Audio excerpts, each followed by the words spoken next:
अब सुनना बेटा, मैंने अभी क्या बताया आपको, दो चीज़ें बताई हैं सिर्फ प्यारी सी, कि हमको इस चैप्टर में सीखना है एंगल ऑफ एलिवेशन, जिसको हिंदी में बोलते हैं उन्नयन कोण। क्या बोलते हैं? उन्नयन कोण। देखो जैसे मान लो यहाँ पर कोई बिल्डिंग है, देख लेना गलती से अगर नहीं दिखे कुछ तो बता दिया करना कि ये बिल्डिंग है, आप यहाँ पर खड़े हुए, बेसिक है ठीक है, यहाँ पे खड़े हुए, आपका जब आई जो लाइन साइड है, मतलब आप जब देखते हो कुल मिला के, तो यहाँ से आपका ऐसा एंगल बनेगा, ऐसे देखोगे ना बिल्डिंग पे, किस देखो बिल्डिंग के ऊपर देखो ना, ऐसे आंखें ऊपर जाएगी ना, मतलब जो एंगल बनेगा, जो आपकी रे निकलेगी आंखों से, जो भी बोल सकते हो उसको आपके लैंग्वेज में, तो उससे जो एंगल बनता है उसको बोलते हैं एंगल ऑफ एलिवेशन। क्या बोलते हैं? Angle of elevation. आपने सुना होगा एलिवेशन करवाना है हमारे घर में, ठीक है, वो जो ऊपर होता है ना, वो एलिवेशन ऊपर तो होता है, ठीक है, जब भी एंगल ऑफ एलिवेशन होता है इसको हिंदी बोलते हैं उन्नयन कोण। क्या बोलते हैं? उन्नयन कोण। ठीक है, तो यहाँ पर देखो नीचे जो ग्राउंड है, अब देखो यहाँ एक लाइन इधर गई और ये तो रहेगी बिल्डिंग, तो बिल्डिंग के बिना एंगल बनेगा क्या? नहीं बनेगा, ठीक है, तो यहाँ पर बेटा जो एक ट्राइंगल बना है, मान लो ABC, इसमें एक क्या होता है हाइपोटेनस, मतलब इसको हम कर्ण बोलते हैं, ठीक है, और एक होता है P फॉर परपेंडिकुलर, इसको हम लंब बोलते हैं, ठीक है, और यहाँ पर B फॉर बेस मत बोलना, बेस होता है जो कि होता है हमारा आधार, भी हमारे गांव वाले बहुत से, ठीक है। अब सर करना क्या है इस चैप्टर में, मन में सवाल आ रहा है, अभी नहीं बता बोल रहा, एक डायग्राम बनाया तो उसके बाद बताऊंगा। ये हमने देखा एंगल ऑफ एलिवेशन, अब इसी डायग्राम किसका बनेगा? एंगल ऑफ डिप्रेशन का। जब मान लो आप ऊपर से नीचे देखोगे, कहां से? यहाँ पे आप बिल्डिंग पे चढ़ गए, एक स्मार्ट दिख रहे हो, मंदिर दिख रही है, आपका सरसर दिख रहा है, ठीक है, आप ऊपर से नीचे देख रहे हो, ये देखो एरो बनाने का तो मैंने बता दिया सिग्नल आपको, आप कहां से कहां देख रहे हो। तो देखो सीधा एक तो सीधी लाइन रहती है, यहाँ पर 90 का बनी रहा है, हमको पता है राइट ट्रायंगल फॉर्म हो रहा है, और इसका नाम हमने ABC दे दिया। तो यहाँ पे मान लो कोई कार वाला है या कोई भी है व्यक्ति जिसको भी आप देख रहे हो, तो आपका ये जो एंगल बन रहा है इसको बोलेंगे एंगल ऑफ डिप्रेशन। क्या बोलेंगे? Angle of depression. जब ऊपर से नीचे देखेंगे तो एंगल ऑफ डिप्रेशन बनेगा, और जब नीचे से ऊपर देखेंगे तो एंगल ऑफ एलिवेशन। अब बोलो सर हिंदी में बता दो, ठीक, अब नमन कोण बोलते हैं। सर निकालना क्या है, करना क्या है, देखो एग्जांपल की तरह समझ, चलो मान लेते हैं इसी में एग्जांपल समझा दोगे? नहीं नहीं, कचरा हो जाएगा। ये एक मान लो ये एक बिल्डिंग है बिल्डिंग, मान लो देखने में ठंडा है सर, ठीक है, हाँ हम बाय, चलो यहाँ पे कोई खड़ा हुआ बिल्डिंग के ऊपर, कि नीचे खड़ा, चलो नीचे भी खड़ा हुआ है, तो पहले नीचे से ऊपर देखिए, ऊपर से देखें, नीचे से ऊपर देखिए, आप जैसे सब आप जैसा बोलते हो, आप यहाँ से देखें, देखो मैं ऊपर देख रहा हूँ, ठीक, मैं देख रहा हूँ, बस आप मुंह ठीक बोल दो मेरा। तो यहाँ पर इसका नाम दे दिया मैंने ABC। क्या नाम दे दिया? ABC। यहाँ पे कुछ ना कुछ एंगल भी बनेगा, तो बिना एंगल के कुछ देखते हैं क्या आप देखते हैं, वो अलग बात है कि हम वैसे देखते हैं। जैसे आप अपने वाटर पार्क गए थे, वहाँ पे भी एंगल बनते स्लाइड का, आपने नापे नहीं होंगे, ठीक है, 90 डिग्री, 60 डिग्री, 45 डिग्री, अलग अलग एंगल है ना, गोल गोल रानी वाले। यहाँ पे मान लो मैंने 30 का एंगल मान लिया, 30 का ऐसे मान लिया, ठीक है। अब मुझे बताओ ये है परपेंडिकुलर हाइपोटेनस, ये है बेस, परपेंडिकुलर बेस। इसमें से आपको एक चीज कुछ भी दी हुई है, मान लो मैंने बोला आपको कि ये बिल्डिंग है, क्या है? बिल्डिंग है, जिसकी हाइट कितनी है? 7 मीटर। क्या है? 7 मीटर। और मैंने बोला यहाँ पे व्यक्ति खड़ा है, बताओ वो बिल्डिंग तक जाएगा तो कितने बिल्डिंग के बीच में डिस्टेंस कितनी है, उसके बीच में उसके बीच में डिस्टेंस कितनी है? आपको सिर्फ क्या पता है? बिल्डिंग की हाइट पता है। क्या पता है? बिल्डिंग की हाइट पता है। बिल्डिंग की हाइट मतलब क्या पता है? पता आपको परपेंडिकुलर। तो आपको निकालना क्या है? परपेंडिकुलर हाइपोटेनस नहीं निकालना है। उसने बोला है क्या कि भैया बिल्डिंग में जो मतलब जो लेंथ है वो कितनी है, ऐसा पूछेगा उसने अपने को? नहीं, उससे क्या उसका पूछा भैया बिल्डिंग मतलब जो व्यक्ति खड़ा है उसको बिल्डिंग से जाने में टाइम कितना लगेगा, फिर टाइम पूछा डिस्टेंस कितनी है, ठीक है। तो यहाँ पर परपेंडिकुलर पता है, बेस निकालना है। एक चीज पता होगी आपको सवालों में, एक चीज नहीं पता होगी, तो क्या करोगे? देखो बाप बोलोगे पंडित बद्री प्रसाद हर हर बोले, ये मंत्र पढ़ना पहले आपको, ठीक है। सोना चांदी तोले। अब उनसे पूछना है कि P/B या B/P कौन होता है? कौन सा दिख रहा है आपको? P/B। P/B क्या होता है? tan थीटा होता है। थीटा का मतलब क्या होता है? एंगल। यहाँ पे कितने एंगल बन रहा है? 30 का। और P/B किसका फॉर्मूला है? tan का। tan 30 की वैल्यू कितनी होती है? बोल रहे हैं, चलो कोई बात नहीं, 1/√3 होती है। कितनी होती है? 1/√3। ठीक है, सो यहाँ पे p की वैल्यू कितनी है? 7। अभी तो मैंने लिख दिया 7। अगली बार हम क्या करेंगे? ab लिखेंगे, उसको पहले ab लिखेंगे, इसको bc लिखेंगे, फिर लिखेंगे वैल्यू। अभी अपन डायरेक्ट कर रहे हैं। ये b क्या है हमारा? बेस है, मतलब bc है। क्रॉस मल्टीप्लाई सीखा है अपन ने? हां सीखा है। इसका मल्टीप्लाई करेंगे तो क्या आएगा?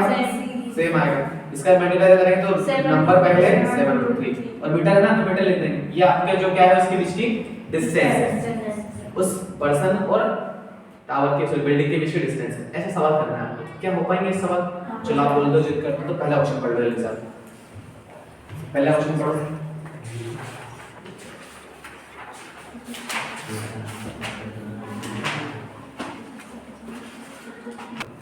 बेटा देखो, क्वेश्चन नंबर फर्स्ट बड़ा प्यारा, उसका डायग्राम भी दिया आपको। ठीक है, उन्होंने बोला है कि एक कोई पोल है जिसको हम बोलते हैं खंभा। ठीक है, सीधा बनाया है, बेचारा टेढ़ा टेढ़ा बना दिया। ठीक है, ये खंभा है और यहाँ पर एक कोई बांध कुछ होता है, वो छेनी ठोकते हैं अपन, या फिर कोई भी एक मतलब ऐसा कुछ है यहाँ पर जिससे रस्सी को क्या कर दिया, टाइट करके बांध दिया। हाँ, जैसे गाय फूटा होता है ना, उससे बांध दिया अपन। ठीक है, तो यहाँ पर जो है लेंथ है, ये क्या है? लेंथ है। इसकी रस्सी की लेंथ है, रोप की लेंथ है, वो कितना है? 20 मीटर। डायग्राम देख रहे हैं, डायग्राम समझ रहे। तो यहाँ से क्या हो रहा है, ये खंबे के कारण और ये लेंथ के कारण, रोप के कारण यहाँ पर एक ट्रायंगल फॉर्म हो रहा है। और ट्रायंगल में एंगल कितना बन रहा है? 30 डिग्री का। नाम एबीसी देकर रखा है इसमें। ठीक है, तो बोला है हाइट ऑफ पोल। ये हमारा क्या है? पोल। इसकी हाइट फाइंड करनी है। क्या फाइंड करनी है? हाइट। अब हमको देखो परपेंडिकुलर फाइंड करना है और हाइपोटेनस क्या है? दे के रखना है। तो देखो परपेंडिकुलर अपन हाइपोटेनस या हाइपोटेनस अपन परपेंडिकुलर। चलो परपेंडिकुलर अपन हाइपोटेनस क्या होता है? परपेंडिकुलर हाइपोटेनस क्या होता है? साइन होता है। पहले लिखेंगे हम, इसमें गिवन लिखना बहुत जरूरी है। छोटा छोटा सवाल 3 नंबर का आएगा आपको इसमें। ठीक है, तो पहले लिखेंगे हम लेंथ ऑफ रोप। ठीक है, रोप क्या है अपनी? एसी 20 मीटर। मतलब आप हिंदी में लिखोगे रस्सी की लंबाई। क्या लिखोगे? रस्सी की लंबाई। और आपको एंगल कितना देकर रखा है? 30। So angle theta is equal to 30 degree. ठीक है, और आपको फाइंड क्या करना है? हाइट ऑफ पोल, मतलब खंबे की ऊंचाई। हाइट ऑफ पोल। क्या ये लिख पाओगे आप आसानी से? ये ए बी है, क्वेश्चन मार्क। अब हमारा प्रोग्राम स्टार्ट होगा। हमारा ट्रायंगल कौन सा है यहाँ पर? एबीसी है। तो हम लिखेंगे इन ट्रायंगल एबीसी। क्या लिखेंगे? In triangle ABC.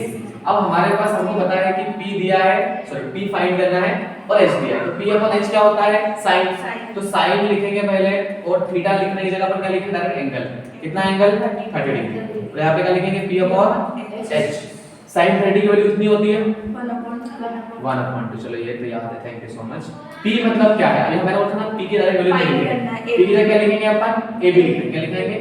AB। और H की जगह पे अपन क्या लिखेंगे? एक बार AC। इससे आपका सवाल थोड़ा अच्छा लगेगा। जैसे क्या होता है, मेकअप कर लो, मेकअप करने के बाद थोड़ा सा टचअप पहले बना लो ना, जो भी होता है। अब बेटा इसका मल्टीप्लाई इधर करेंगे तो कितना हो जाएगा? 2AB। और इसका मल्टीप्लाई इधर करेंगे तो AC होगा। और AC की वैल्यू कितनी है?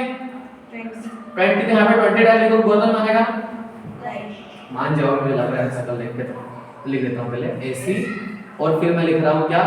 ये जो है ये 2 को मैं नीचे ले आ रहा हूँ। कहाँ ले आ रहा हूँ? नीचे। क्यों ले आ रहा हूँ? क्योंकि मल्टीप्लाई है। इसकी वैल्यू कितनी है? 20 अपॉन में 2। कितना आ जाएगा कट पिट करके? 10। अब आप आया होगा, अब तो बहुत इजी तरीके से बताया आ गया होगा। और लास्ट में लिख देना हेंस, हेंस करके, या फिर इसलिए इसकी ऊंचाई खंबे की ऊंचाई कितनी है? 10 मीटर है। और आप लिख देना hence height of pole is equal to 10 metre. अब रुक जाओ, क्वेश्चन सेकंड मत पढ़ना, पहले क्वेश्चन थर्ड पढ़ो, फिर आप करना अगला। फिर थर्ड पढ़ लो एक बार। थर्ड इजी है।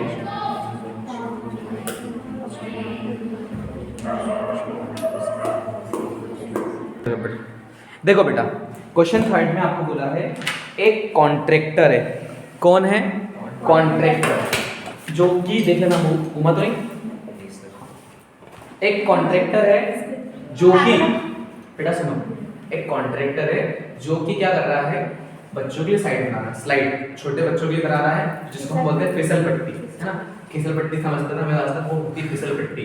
फिसल या इसलिए बोलते हैं फिसल पट्टी। फिसल मतलब क्या होता है? फिसल मतलब वो गिर जाएगा ना, पाँव में फिसल गिरता है। ठीक है, चलो ठीक है, बात को छोड़ो अभी। यहाँ पे जो फिसल पट्टी है या फिसल पट्टी है जो भी है, मतलब जिसको स्लाइड बोला गया है, उसकी हाइट 1.5 मीटर है। क्या है? 1.5। ये छोटे बच्चों की है, 5 साल छोटे बच्चों की। और ये जो है ना, ये फिसल पट्टी है, इसके बच्चे से है ना, बहुत छोटी पट्टी है। याद है सर, मैं तो ना था, मैं जाते जाते भी आज को याद है सर, उसके हाथ में लगी। ये इसको नाम दे दिया एबीसी, मतलब एक फिसल पट्टी है या फिसल पट्टी है, छोटे बच्चों के लिए बना रहा है कॉन्ट्रैक्टर। उसमें जो 1 पॉइंट हाइट ले रहा है, 1.5 मीटर छोटे बच्चों के लिए, तो यहाँ पे जो एंगल फॉर्म हो रहा है वो कितने का हो रहा है? 30 का हो रहा है। और सेम टू सेम बेटा उसका मन कर रहा है कि एक और स्लाइड बना दो, तो वो एक स्लाइड और बना रहा है जिसमें हाइट कितनी लगा है? वो 3 मीटर। 3 मीटर। कितनी लगा है? 3 मीटर। और उसको नाम अपन लग देते हैं। और ये थोड़ा बड़ा बच्चों के लिए है ना, जैसे आप लोग गिरोगे पड़ोगे तो लगेगी थोड़ी ज्यादा, है ना, कोई लग खून गिर गया तो फर्क नहीं पड़ता वैसे, अपने भैया के साथ हुआ। अब सुनो, यहाँ पर एंगल कितना फॉर्म होगा बेटा? थोड़ा सा इसको पास कर लेते ताकि एहसास हो आपको कि एंगल बड़ा है, ठीक है। यहाँ पे एंगल कितने का बनेगा? 60 का बनेगा। बनेगा नहीं बनेगा ना, जो बना रहा उसका। दो बातें बताई है। पहली बात ये बताई है कि आपके पास छोटे बच्चों के लिए स्लाइड है, उसमें उसकी हाइट है 1.5 मीटर और उसका एंगल 30 है। दूसरी बात बताई, अच्छे से क्वेश्चन पढ़ोगे तो, कि पहले जो छोटे बड़े बच्चों की स्लाइड है उसकी जो हाइट है वो कितनी है? 3 मीटर और एंगल कितना है? 60 का। अब आप मन में सवाल आता है फाइंड क्या करना है, हमको निकालना क्या है? इसमें लिखा है याद कीजिए, फाइंड कीजिए, find the length of slide in each case. मतलब दोनों केसेस में, दोनों में क्या करना है आपको? उसकी स्लाइड की लेंथ फाइंड करनी है। लेंथ मतलब ये वाली नहीं होती, ये वाली होती है, क्योंकि फिसल पट्टी यहाँ से खिसलते हैं अपन, ऐसे नहीं खिसकेंगे कि खिसक खिसक के जा रहे हैं, ऐसा लगता है क्या? नहीं करता है, ठीक है। तो यहाँ पर इसकी दोनों की ये फाइंड करनी है। मतलब दोनों में क्या फाइंड करना है अपने को? हाइपोटेनस। दोनों के लिए अपन अलग अलग निकाल लेंगे ताकि अपने को आसान लगे। ये परपेंडिकुलर, अपने को बेस से जो मतलब है क्या बेस से? ठीक है। देखो बेटा, सबसे पहले जो लिखना है वो लिख देते हैं। क्या लिखेंगे सबसे पहले? Height of pole. Height of pole लिखेंगे ना, कितनी है बेटा height of pole? AB is equal to 1.5 मीटर। ओके, क्या बेटा? हाइट ऑफ पोल भी लिखा आपने? हाइट ऑफ पोल तो लिखना पड़ेगा, वो स्लाइड है ना, स्लाइड का पोल ही तो है। पोल लिख दो, ऐसे लिख दो, हाइट ऑफ स्लाइड लिख दो बेटा, स्लाइड लिख दो, ठीक है। स्लाइड पोल है, एक फॉर्मेट है कैसे पोल लिख दिया हमने इसको 1.5 मीटर। यहाँ पे एंगल कितना है बेटा? 30 डिग्री। अब तो फाइंड क्या करना है? Length of slide. इसको हिंदी में आप मन में सवाल आएगा कुछ लोगों के, बताया तो हिंदी में क्या बोलेंगे? क्या बोलोगे इसको? फिसल पट्टी की ऊंचाई थीटा, मतलब कोण थीटा जो भी बोलना है, और उसको क्या बोलोगे? फिसल पट्टी की लंबाई। फिसल पट्टी जैसा आपको अच्छा लगे, ठीक है। अब बेटा यहाँ पर देखो, यहाँ पर भी b/h है, तो क्या लगेगा? अपना ट्रायंगल पहले नाम दे दो ABC। ट्रायंगल ABC में क्या होगा? साइन एंगल कौन सा? 30, p/h। साइन 30 की वैल्यू 1/2। p मतलब क्या? AB, और ये मतलब क्या? AC। देखो पहले ऐसे ही पूरा काम चल रहा है, ठीक है। बस यहाँ पे वैल्यू रख दो 1/2। AB की वैल्यू कितनी है? 1.5 अपॉन में AC। क्रॉस मल्टीप्लाई आता है, AC की तरफ मल्टीप्लाई करोगे तो AC आ जाएगा, इसका मल्टीप्लाई करोगे तो जो बड़ा मल्टीप्लाई कर दो, 2 5 जा 2 1 जा, कैरी बनाए तो कितना हो गया? 3। एक नंबर का पॉइंट, एक नंबर का पॉइंट आने को बुरा तो नहीं मानेगा, ठीक है। तो बेटा पॉइंट के बाद का जीरो काउंट करते हैं क्या? नहीं, ठीक। खाने के बाद प्लेट काउंट नहीं करते हैं, ध्यान रखना, खाने के बाद बिल्कुल प्लेट काउंट होती है, लेकिन अपन नहीं कर सकता। तो ये 3 मीटर किसकी आ गई है बेटा? इसकी हाइट, ओ लेंथ ऑफ स्लाइड आ गई, किसकी? छोटे वाले बच्चों की, ठीक है। तो अब लिख देना, hence height of sorry length of slide is equal to 3 metre. वैसे इसको भी करेंगे क्या? आप कर पाओगे क्या? कर दे इसको भी, कर दे सर, आप करेंगे सर, हम क्यों कर रहे हैं? हमने तो देखा, लेकिन देखा आपने पढ़ा नहीं, देखा लिखा है। चलो कोई दिक्कत नहीं। हाइट ऑफ स्लाइड, ठीक है, सेम टू सेम। यहाँ पे क्या लिख देंगे? इसको PQ लिख देंगे, क्योंकि उसका नाम अलग है। दिख रहा है बेटा? देख लेना, PQ इज इक्वल टू कितना हो जाएगा? 3 मीटर। और बेटा यहाँ पर क्या होगा? इधर अपना एंगल थीटा, वेरी गुड बेटा, आ गया मतलब angle theta is equal to 60 degree, बड़ा एंगल बन गया यहाँ पर। और यहाँ पर लिखेंगे लेंथ ऑफ स्लाइड, मतलब कि लंबाई ऑफ स्लाइड, मतलब फिसल पट्टी की लंबाई PR। कितना है बेटा? ये क्वेश्चन मार्क है, पता ही नहीं है। सेम टू सेम यहाँ पर भी लगेगा। ट्रायंगल कौन सा है अपना? In triangle PQR sign angle कितना है? 60 डिग्री, ठीक है। क्या लिखेंगे? P/h। 60 की वैल्यू कितनी होती है साइन की? √3/2। P अपॉन H मतलब क्या? P है अपना PQ, PR हो गया PQ बेटा, क्या है? चलो कोई बात नहीं, ऐसा होता रहता है। यहाँ पर PQ की वैल्यू कितनी है बेटा?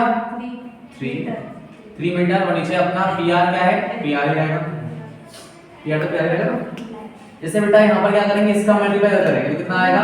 √3 PR या PR √3 लिख दो, 2 3 6। जब भी कोई नंबर रूट में हो तो कहाँ ले आते हैं उसको, मतलब मल्टीप्लाई में हो तो डिवाइड में, और जब भी कोई नंबर नीचे आया रूट वाला उसका करेंगे हम रैशनलाइजेशन, मतलब क्या? परिमेय करेंगे। क्या करेंगे? परिमेय करेंगे। तो जो भी नीचे लिखा है अकेला उसका ऊपर नीचे मल्टीप्लाई, √3 अपॉन में। तो बेटा देखो क्या हो जाएगा, ऊपर तो नंबर अकेला है तो अकेला लिखेंगे सेम टू सेम, क्योंकि इसका कुछ भी नहीं कर सकते इसमें अपन, रूट वाला और अकेला नंबर है ना।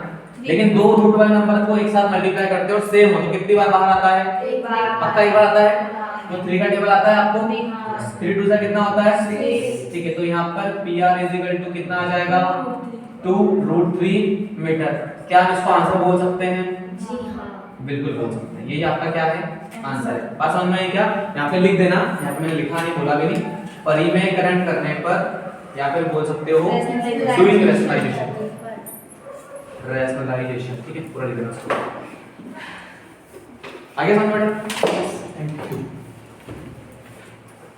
अब आराम से लिख लो।